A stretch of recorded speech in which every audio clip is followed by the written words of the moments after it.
Hi friends, మీరు చూస్తున్నది VJS badminton academy. ఇది కానూరులో, విజయవాడ కానూరులో ఉంది. Near by Shamrock International School. ఇది single court and dust court అండి. ఈ డస్ట్ కోర్ట్ని మనం చాలా స్పెషల్గా తయారు చేసాం. నీ పెయిన్స్ రాకుండా ఉండాలి అని దీన్ని మనం 3 లేయర్లుగా తీసి డిఫరెంట్ మెటీరియల్స్ వాడాం. లోపల ఆక్సిజన్ లెవెల్స్ కూడా ఉండాలి అనే ఉద్దేశంతో మనం పైన కూడా డిఫరెంట్ మ్యాట్స్ వాడాం. బ్రీతింగ్ ప్రాబ్లం అనేది రాదు, చాలా బాగుంటుంది. లైటింగ్ కూడా చాలా బాగుంటుంది. మనం లోపల లైట్లు కూడా మనం సోలార్ లైట్లు ఫిట్ చేసాం.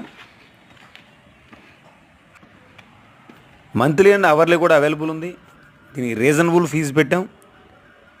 ఒక మధ్యతరగతి వ్యక్తికి చాలా బాగుంటుంది. దీని పూర్తి వివరాలు డిస్క్రిప్షన్లో పెట్టాం.